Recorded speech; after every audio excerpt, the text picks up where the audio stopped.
Good afternoon, everyone, and welcome to the Ready to Achieve 2021-2022 School Operational Guidelines. We understand there are some technical difficulties with the passcode, so we are working on getting everybody the passcode that needs it. If they are unable to join us today, we are recording this, and it will be available on our YouTube page for you to share with your colleagues.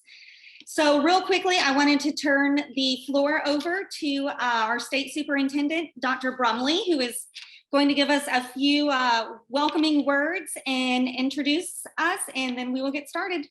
So Dr. Brumley. Thank you, Meredith, for all that you're doing and all that you have done over the last year to support our schools. Look, I just want to take a moment to thank everybody for the work that they have done over the last year to help us get through a very challenging school year.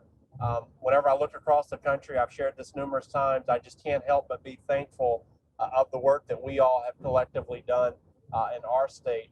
But now we turn our eyes to a new school year, and we want to make sure that we're prepared for that. And so what we have done is work with some of our medical professionals that you all know well, and have worked to develop some best practice guidance for schools to consider as you think about your local context and what might work best for you entering into the 21-22 school year. So we're happy to present that information to you today, and obviously along with our partners at LDH are always available to help support any needs that you might have. So that's it, and I hope you have a great webinar. All right, thank you so much, Dr. Brumley. If you are unable to get into the call, please know that we will have this available on our website for you to view. We are receiving questions already about where this deck is posted, and it has not been posted yet, but our Ready to Achieve guidelines have been posted. So if you would like to go check those out, they are now live on louisianabelieves.com. So I'm Meredith McGovern, and I'm an executive director in the Office of Career and College Readiness. And I am joined today by our favorite medical expert, Dr. Finger, who is here to support us. And with his partnership and the partnership of the Louisiana Department of Health, we have been able to keep our schools open this year, as Dr. Brumley said.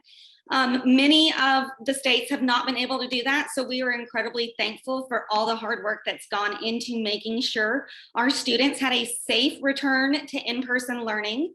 And we look forward to next year and hopefully a 100% return to in-person learning for our students.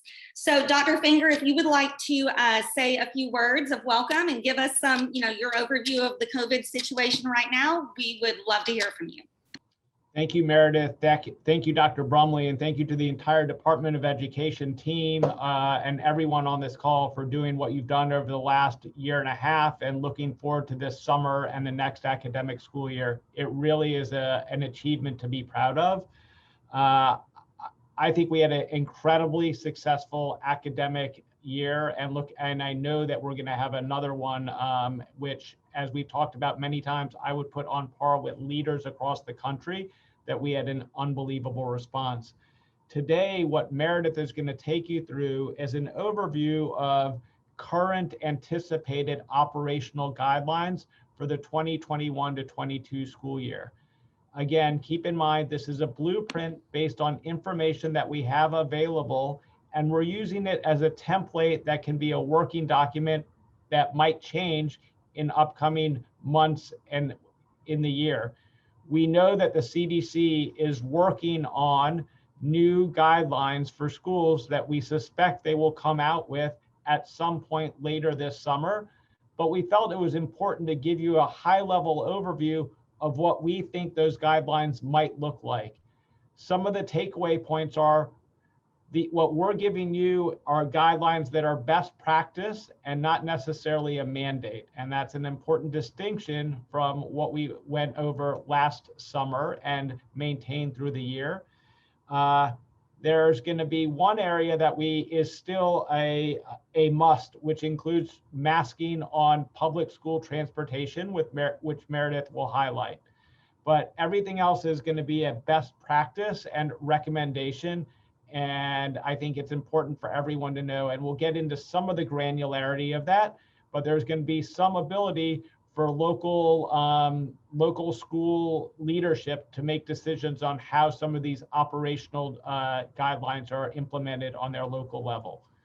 So with that, I think I'm going to hand it back over to Meredith to really take us through some of this at a high level, and then she'll hand it over to our partners at the Office of Public Health to take you through some options for school testing programs.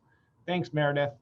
All right, thank you so much, Dr. Finger. I know we've said it many times, but we are so grateful for your support this last year and your partnership at Children's Hospital in getting our students back to school safely. So real quickly, high level, the current Bessie school reopening policy will end on June 30th, and we have released a ready to achieve set of operational guidance for K through 12 school systems to use in the 2021-2022 school year. This document is a guidebook of best practices for a safe return to in-person learning for the upcoming school year, and it will be updated as necessary to reflect new LDH and CDC guidance. As we all know, much like COVID for the last year, everything is changing daily. So always look at the bottom to make sure that you are reading the latest copy of our updated guidelines. We always put the date on them for you. So we're going to go over this. If you have any questions today, I do ask that you put them in the chat. We will try to get to all of your questions. If they are not answered, you can always email LDOE COVID-19 support at la.gov, and we will be happy to answer your questions. We've also created an FAQ document that is updated to reflect our new best practices. So please make sure that you check that out. My understanding is it has also gone live on the website. So all of this is currently available right now on louisianabelieves.com. So the first thing we're going to discuss is physical distancing and group sizes. So when we're talking about physical distancing and group sizes, last year we set a maximum number. This year, there is not a maximum number per se, but the maximum group size that may convene indoors in a single room should be determined by your physical distancing requirements.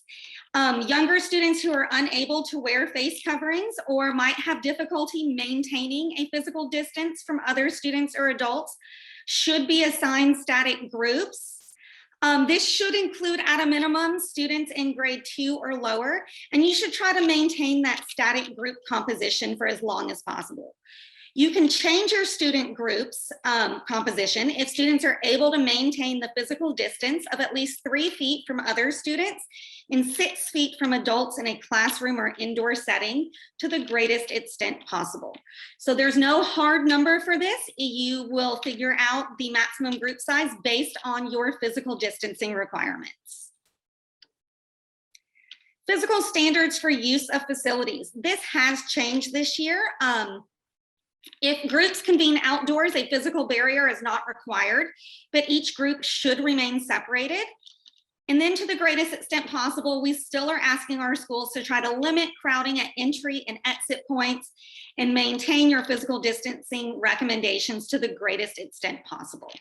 There is no need for barriers to separate groups any longer. So as long as they can maintain their physical distancing from each other, they are free to be in the same area. Monitoring our students and adults for symptoms of COVID-19 illness. Now, last year we did require temperature checks upon arrival to campus.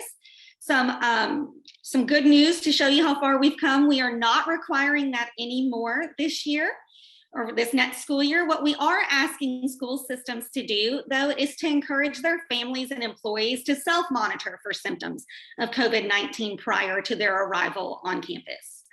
So before your staff, your students get there, just have them, make sure that they are not coming to school sick. We're asking them to do that. And then we are also going to keep the isolation area that we established last year. We still need to keep that going throughout this year for students or employees who might display symptoms of illness. So if they fall sick at school, you need to have that isolation room where you can keep them and where you can clean it after they use it. Environmental cleaning and personal hygiene. So in this one, we are requesting that high touch surfaces should be cleaned at least twice per day, and that includes our bathrooms. Dr. Finger, I believe you're still on the call. Could you give us an example of some other high touch surfaces that should be cleaned? I think you're on. Yeah, thank you, Meredith. Sorry about that. I think those are the highest ones. I think maybe some doorknobs, but other than that, I think it's regular environmental cleaning. I hesitate to say don't clean the schools because that's not what we're saying, but I think spending lots of time and resources on continuous disinfection that maybe we did back in March and April of 2020 and in the very early part of the academic year is not necessary to prevent the COVID-19 spread. I'm not saying that I'm a supporter of dirty schools. I'm saying that we need to be focused on where the highest yield is. So. All right, so really just your bathrooms, make sure they're cleaned at least twice per day. We're still encouraging hand washing. Wash or sanitize your hands upon arrival to school, before and after eating, and before and after using outdoor play equipment, and before exiting the school facility. Also, playground equipment and athletic equipment should be cleaned as necessary depending on the frequency of use. So no more cleaning of them in between all times. Just make sure that you are cleaning them as necessary as they're being used. Facial covering requirements.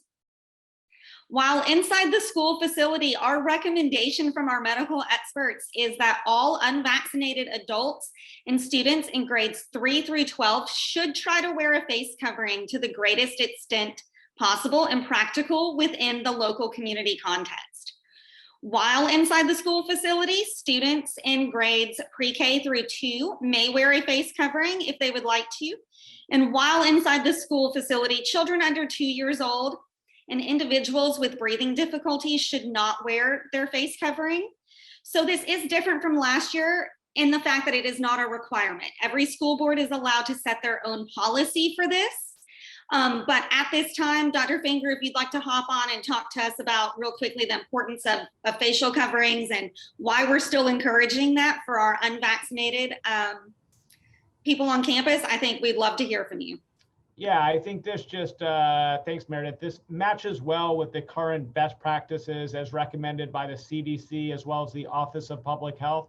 We still have disease present across the entire state and country, and there are areas and pockets where prevalence rates are higher, and that mostly correlates with areas of the country where there are correspondingly lower vaccination rates. So those are the people who are at the highest risk. We do know that there are people who are vaccinated can still get disease, but it's at a much lower rate than those who are unvaccinated. So until this disease is completely eradicated, the best practice still is, if you're unvaccinated and indoors in a closed environment, to wear a mask. That's the long and short of it, and that's the way that we continue to work towards complete eradication of the disease. All right, thanks for that. We do want to note that while outdoors, all fully vaccinated and unvaccinated adults and students do not need to mask if they adhere to the physical distancing requirements. So they don't have to wear their mask when they're outside if they're able to keep their distance from each other. And then our next one is transportation. This is the aspect of our Ready to Achieve guidelines that has not changed from last year. So on transportation, we are allowing 100% capacity if all passengers are masked. President Joe Biden issued an executive order requiring the wearing of facial coverings on transportation, and the CDC clarified that this included school buses, both private and public. So this is an order coming from the federal government that requires the wearing of masks on the school buses this upcoming year. So you may operate at 100% capacity. We just ask that the passengers are masked. Visitors to school facilities. We had this last year where we recommended that we not have as many visitors as we have previously. We are still recommending that all unvaccinated visitors wear masks and maintain their physical distance of 6 feet from others. Dr. Finger, could you hop on and talk to us real quickly about allowing non-essential visitors, volunteers, and activities? What should school systems do to allow that to happen, or should they not allow that? Yeah, Meredith, I think this is one where it's sort of up, more up for interpretation. I don't think we should return to a day where there's open campuses with lots of people walking in and out. That is hard to manage. But I think it's slightly different where we had almost no external visitors for much of the academic year allowed on the campus. I think we can allow for some local leadership to make those decisions, but with some limitations. So again, it's one of those things where you know it when you see it, and to have some degree of discretion that local leaders can really say, hey, this is how I'm going to manage it here, I think is very, very reasonable. So that's what we're hoping to find in this balanced recommendation. Okay, thanks so much for that. We do want to remind everyone that essential visitors include but are not limited to individuals who conduct class observations, observe teacher candidates, or provide essential supports and services are allowed on your campus at all times. So those have never been limited in the past. So we are just asking, as Dr. Finger said, that you make the best, most responsible decision for your school system with regards to other visitors. Large gatherings and extracurricular activities. Assemblies are limited to our maximum group sizes with appropriate physical distancing in place. So remember, our maximum group sizes this year is based upon physical distancing requirements. So there is not a hard and fast number for limiting our assemblies. We just ask that you maintain the appropriate physical distancing in place. The recommendation is still that all unvaccinated attendees should wear a face covering. And once again, we should be washing our hands before and after events. Field trips can occur. We do request that you prioritize outdoor field trip opportunities if possible. Dr. Finger, I'm going to bring you back on real quick because I know you've discussed for us before about field trips. And so could you just give us a little rundown of what would be the best idea of a field trip and things like that? Yeah, I think this is a huge evolution, Meredith, in our recommendations compared to last year, where we essentially at the beginning of the academic year nixed these in an attempt to really have a maximal control over the student and team members' environment to make operations simpler. I do think that field trips are an integral part of ongoing academic learning environment. And I think both children and team members there's lots of value here. Clearly, an outdoor field trip is the preferred opportunity if going off campus.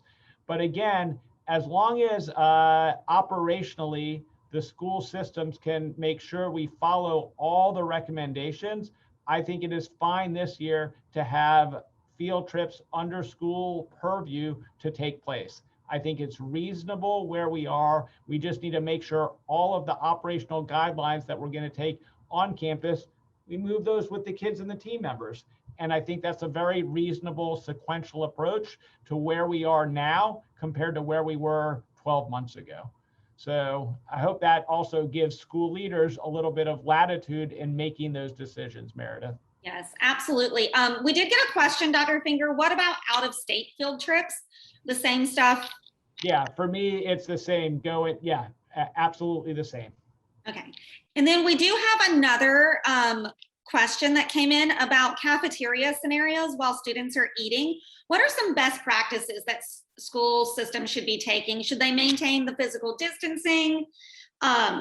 Are they allowed to sit at tables together? I guess just give us what would be the best ideal situation for keeping our students safe while utilizing cafeterias. Yeah, I think trying to get towards closer to that 6 feet is tolerable, but I think space is at a premium, recognizing that that's a finite period of time, and There's no one practice that has come up. I don't know of anyone that has created any sort of physical barriers to separate children within cafeterias.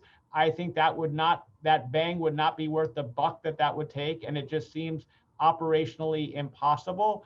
I think what you can do is, the best practices that I've seen is having more shifts to decrease the volume of students within the cafeteria at a time is the thing I've seen with the highest yield. Okay, so limiting the number of students that are together in the cafeteria. We did have another question come in that said, should students stay in their cohort groups while in the cafeteria, or are those cohort groups you think safe to mingle? Yeah, or? I think if it's a student that is young enough to be in a cohort, they should stay within the cohort at all times on the school campus. Okay, absolutely. I think that's some great advice there too. Okay, and our next topic is, I believe, band, vocal, and music. We are so excited about this year. Band or vocal activities, including music, theater classes, may occur indoors or outdoors.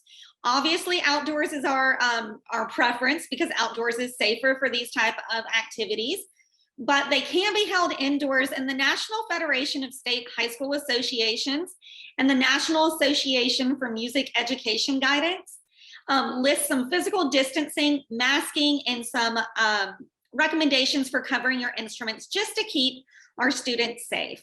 We did receive questions about indoor concerts. They can be held as long as they are held in accordance with the theater, concert, or music hall guidance found at Open Safely.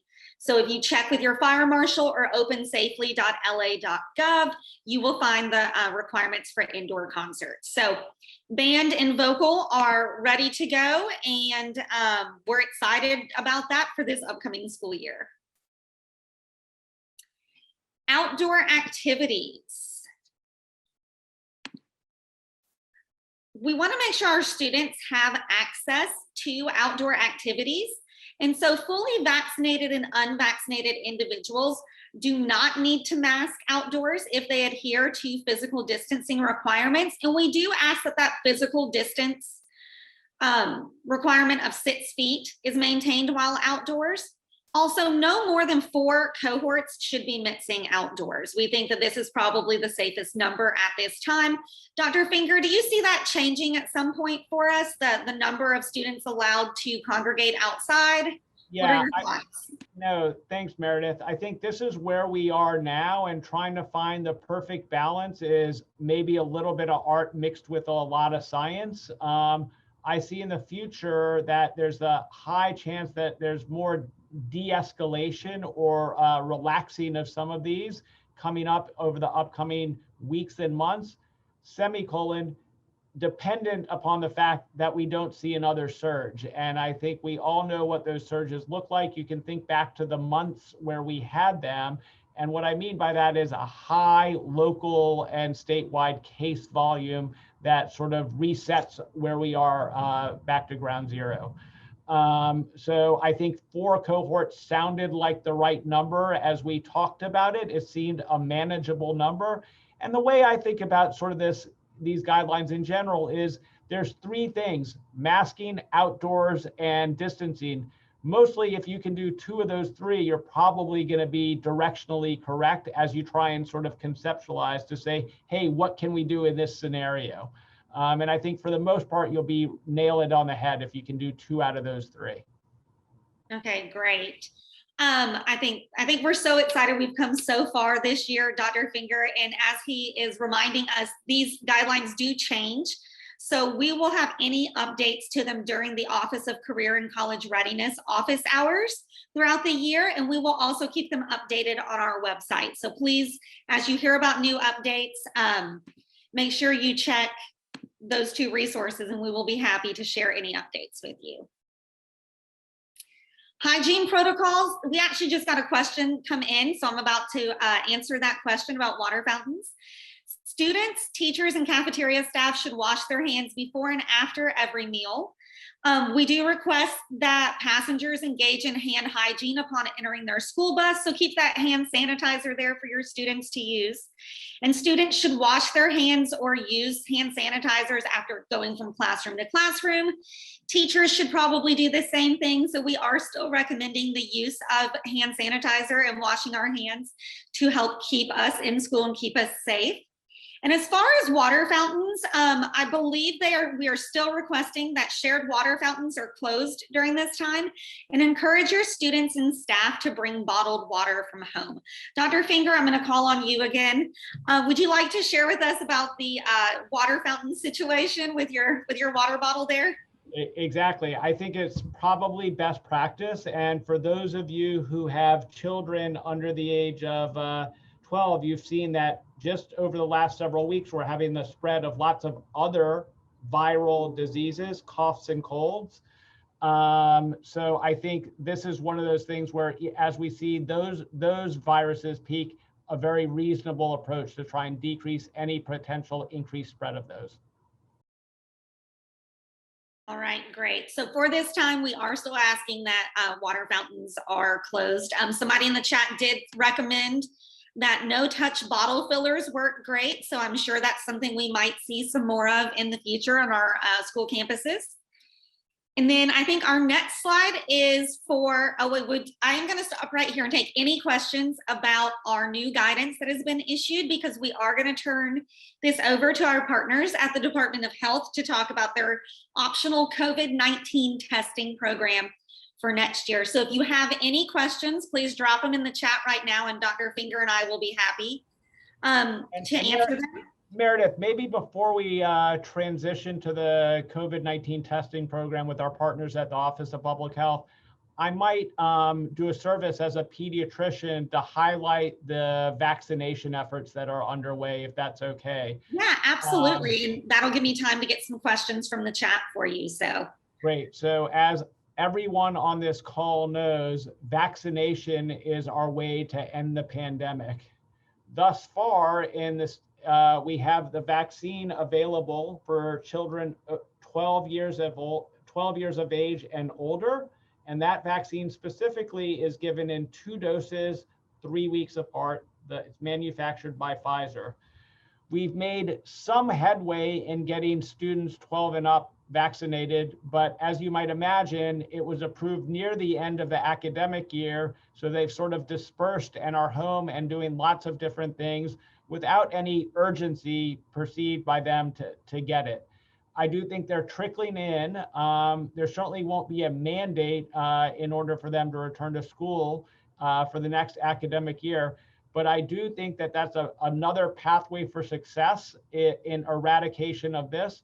Keep in mind that people who are fully vaccinated will not have to quarantine if they are exposed to a case of COVID. And I think that's going to be something that is very enticing for students who go to school. It's going to be a good carrot for them. But I understand that hesitancy still exists across our entire community for lots of different reasons. My approach has been to have conversations with people and to meet them where they are. And over time, many people have chosen at their time frame to get the vaccine themselves.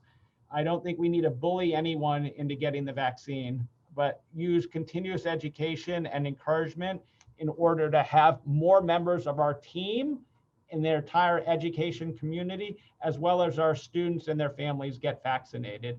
The science has really proven that this is incredibly safe, and the areas and pockets where vaccination rates are highest are the areas where we have lowest incidence of COVID-19 disease. So I'll pause there. I just thank you, Meredith, for allowing me to say that. I just wanted to do that before we moved on to testing. Yeah, no problem. We actually did just get a question in about vaccination. Can you share what the current rate or percentage of vaccination is in Louisiana at this time? Do you know that? I do, but I might actually have one of the folks from the Office of Public Health, because they know it up to the minute and might even know it for some discrete age group. So, I don't know exactly where we are, but I know we have an opportunity for improvement there compared to the rest of the country.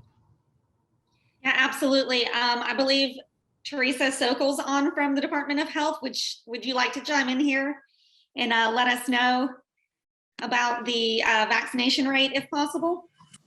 Yeah, hi, this is Teresa. So I'm going to also ask Dr. Mendoza to correct me if I'm wrong. I believe the last percentage that I saw was that about 36% of the state had, and this is the entire population, had initiated vaccination. I think it was more like 33%.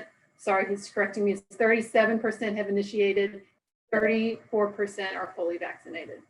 Okay, great. Thank you for sharing that. We did have some questions come in, Dr. Finger, while you were discussing vaccinations with us. So we do have a question. Should we still be using plexiglass dividers in our pre-K and kindergarten cohorts, or have we decided that the barriers are not worth the bang for your buck, as you like to say, for a mitigation effort? Yeah, I think you don't need to do that for the students. Thank you for asking. Yeah, absolutely. Also, are there any updates or changes to the suspected case criteria? Are we still looking at the same symptoms, I believe is what that question's asking? Don't change any of those, and we're not changing our approach to cases or quarantining either. So Okay, those are all the the same. question. That was the next question. Do we anticipate changes to quarantine periods for close contacts or positive individuals? And you just answered that for us with a no, right?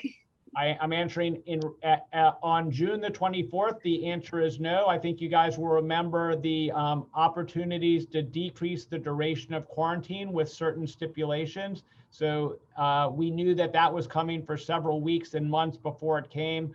I won't say never on the duration of quarantine, but right now there's no plan changes in that. Another question came in related to quarantine. What's the length of time for the timeline of having COVID or a vaccination to not have to quarantine? I know for a while there it was 3 months you were quarantine free.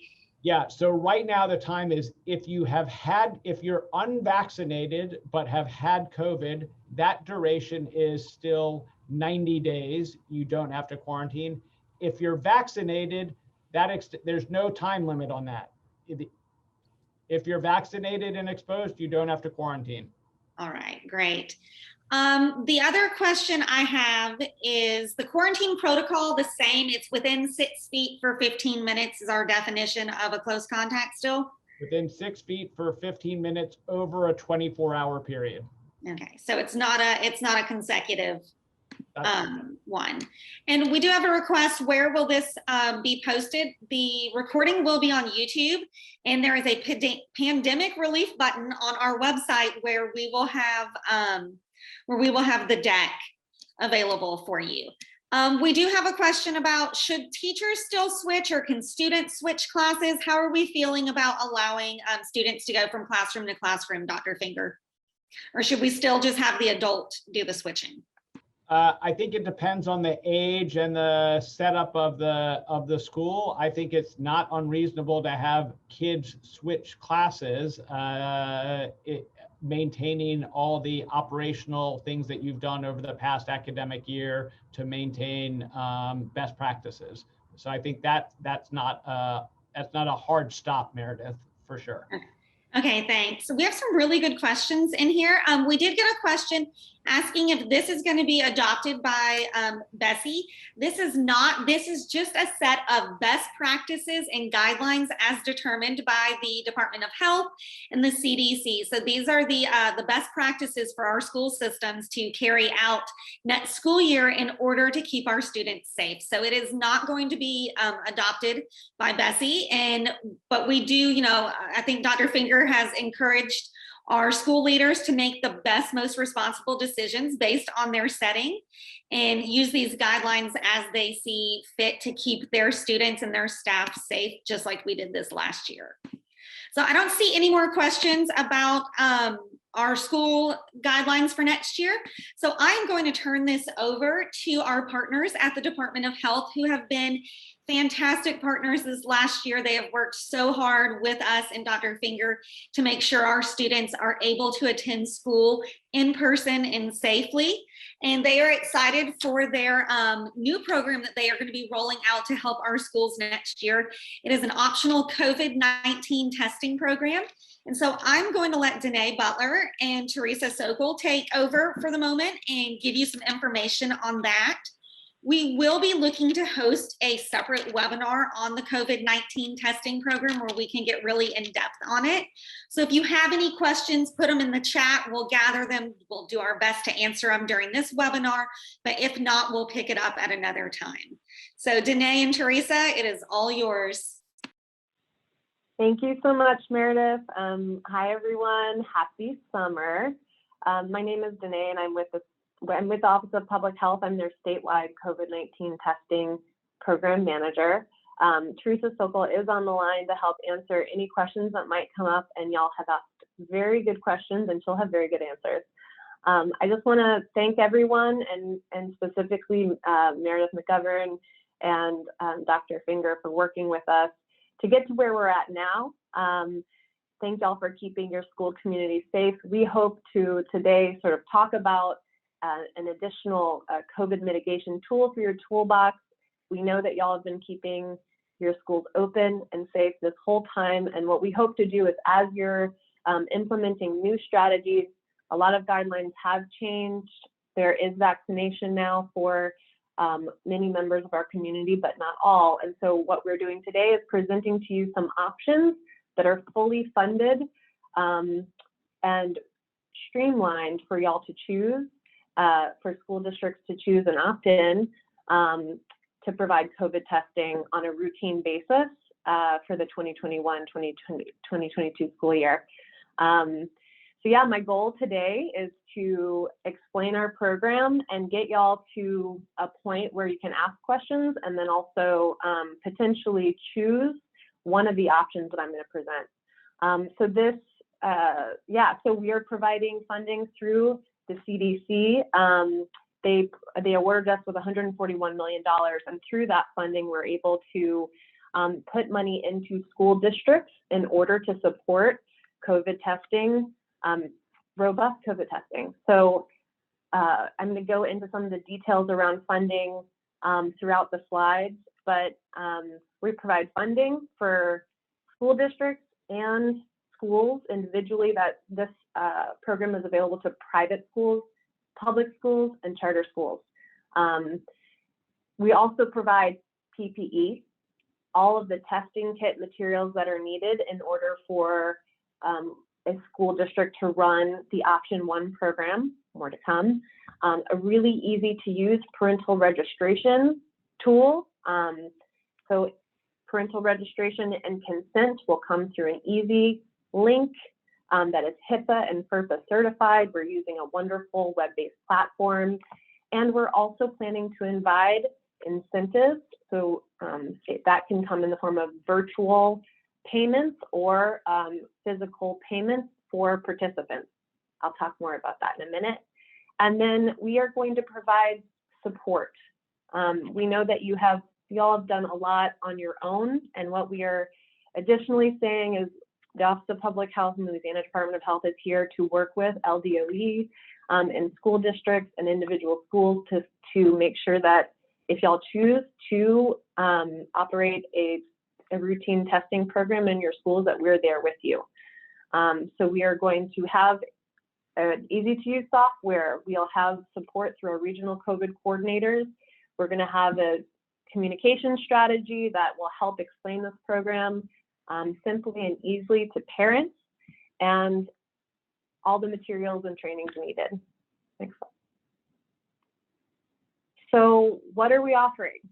We have 3 options for y'all to choose from. Number 1 is a do-it-yourself option. We understand that many schools have been using rapid testing kits provided by the Louisiana Department of Health over this past pandemic. So we know that many schools have used Binax now, and we were lucky enough to work with some really wonderful school-based health centers to pilot our Q molecular rapid testing program to see how that works. So we're this do-it-yourself option. We understand that there are school districts and schools that have healthcare infrastructure or have already started rapid testing programs within their communities, and we want to support that. So I'll talk about the financial piece in a moment, but we are providing all the materials, that's technology, the training, and this molecular rapid testing kit is a part of that option 1 program. Option 2 is our turnkey model.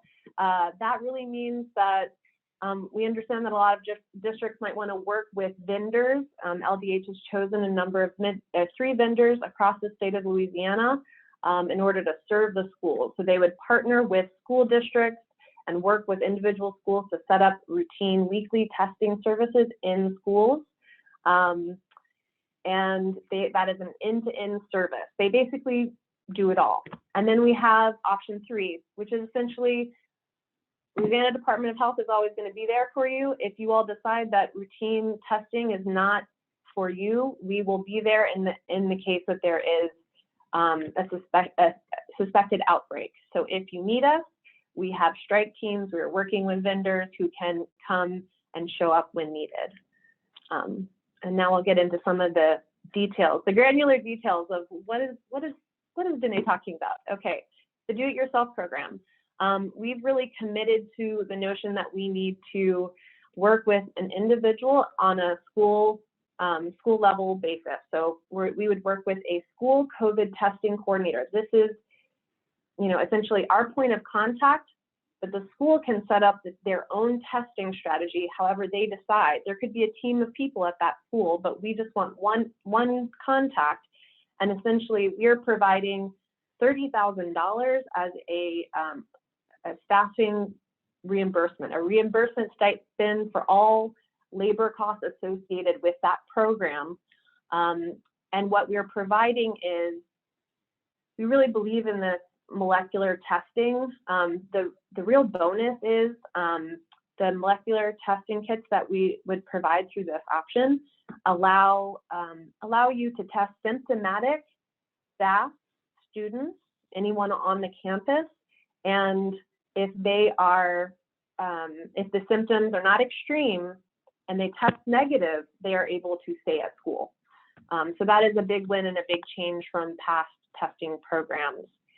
And then that test kit does use a lower anterior nasal swab, which is used widely in many schools across the country. So we believe in the ability for even youngins to use that in a self-observed, it can be used by students and observed by this testing coordinator. And essentially, those results are provided within 15 to 20 minutes.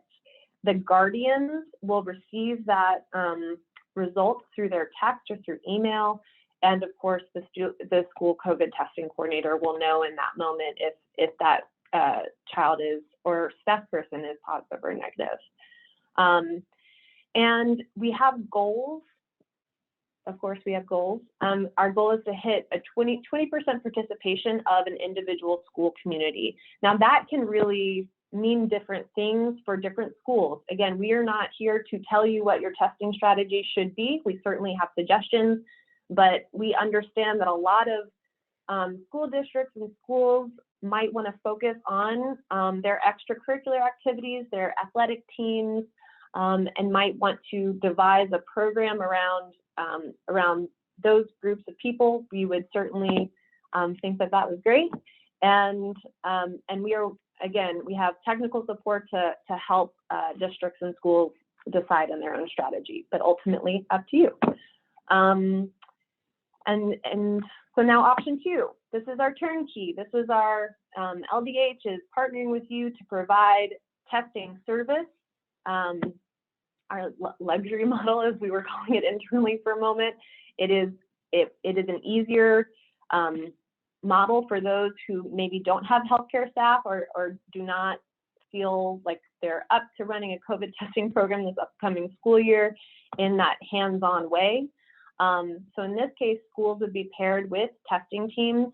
We have chosen and are thankful to our 3 partners, LSU Shreveport, Omega Diagnostics, and Orion. So they will provide testing services to schools across the state.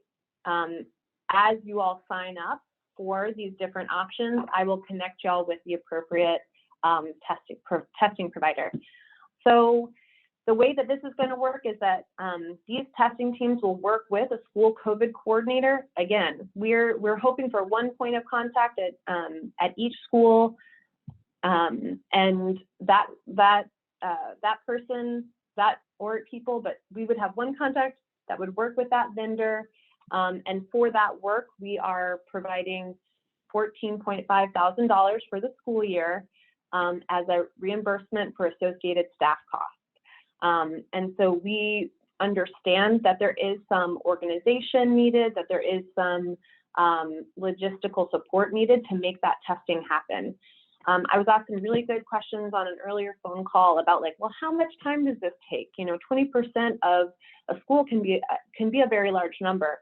Well, again, in both of these options, we can utilize strategies to make this as convenient as possible for individual classes or pods, depending on the individual school communities. The test does not take much time. These tests take, I think it's under 35 seconds to actually do the swabbing. All of the registration is done beforehand, so we can minimize this impact on schooling. And let's see, results are going to be available within 24 hours. That's a mandatory part of all of our testing programs in this option 2 is that all labs have to return those PCR results within 24 hours. And those results would go to parents and, again, all are eligible on the school campus for this program. So staff, teachers, administration, students, anyone attending athletic events or extracurricular activities on school campus are all eligible. Those results would go straight to the individual. In the case that they're 18 or older student, it will go to their family. Okay, who's eligible? Oh, I just did that. Oops. Everyone on school campus, who can sign up? We're encouraging today, just to say, I'm going to end up putting a survey link we're going to put a survey link in the group chat. We're encouraging school districts to sign up on behalf of their district first. I thought that there might be questions about what is our incentive program. We are providing, we are working with a company that has worked institutionally and historically with a lot of academic universities. We are setting up a virtual payment system that will be sort of automated through our web-based patient portal to provide at a minimum $5 per test. Our goal is to encourage routine testing, which means we will provide monthly payments for a minimum of 3 tests per month. So it's a minimum of $15 on a reloadable virtual payment or physical card. And all are eligible for that. Students, teachers, or it would go to students, families if you're under the age of 18, and then directly to staff and teachers that would participate. Again, all are eligible. That includes vaccinated individuals, although obviously none of this is mandatory. Next slide. And our timeline, here we are. We're in June. We're presenting to you all now. We would really love to hear back from school districts by July 1st. Again, the link will be in the chat. And the reason why we're encouraging superintendents and school districts to sign up now is because we really need to prepare all the materials that we'd like to send y'all when we can set up the coordinated time in August, and to prepare our lab testing partners and make sure that everything runs smoothly. So the link is now in the chat, and we are going to have a number of webinars, an upcoming one with, I think with LDOE, I think that was mentioned earlier. And then we will host more that are more in depth as July goes on to ensure that everyone has opportunities to ask questions and understand some of the nitty-gritty of our different platforms and programs. So thank you all so much. And questions? Absolutely. Thanks so much, Danae. We're so excited about this partnership and the way that it's going to enable us to keep our schools open next year and our kids safe and in school. If you have any questions about the operational ready to achieve guidelines, please contact LDOE COVID-19 support at la.gov. If you have any questions or information related to the LDH optional COVID-19 testing program, please contact K through 12 COVID testing at la.gov. And Danae, we did get a question that says, would you explain if we are trying to encourage routine testing, or is this just for those with symptoms? What's your thoughts on that? Wonderful question. We are encouraging routine testing. The CDC is encouraging routine testing, and I'm happy for Teresa to speak to this if she'd like, but yes, this program is to be designed around routine weekly testing. Yeah, thanks, Danae. Really, the point is early detection, and then to be able to prevent transmission around any cases that are detected. I will share that through the reporting system we have, I think we had almost 400 schools last year that either considered full or partial closures because of transmission. It may not specifically be related to the classroom setting. It could have been extracurricular activities or sports. And by the way, testing can be offered related to those activities as well, participants in those activities as well. But certainly there can be disruption to academic learning if there are a large number of students or staff members who become infected, and then the number of individuals that have to be quarantined as a result just sort of grows exponentially. And so that's really what we're trying to avoid through this testing program. The point is really early detection, implementing those appropriate mitigation measures so that there isn't a large degree of spread. Now also keep in mind, as Dr. Finger mentioned, vaccination for the population, for the age groups that are eligible, that is going to be the absolute best way to prevent transmission. So this is one layer of protection that we can offer, but certainly we encourage vaccination at the same time. Yeah, absolutely. Thanks so much for answering that for us. We do have about a minute left, and we want to be respectful of everyone's time. So we do have a few housekeeping reminders for people still on the call.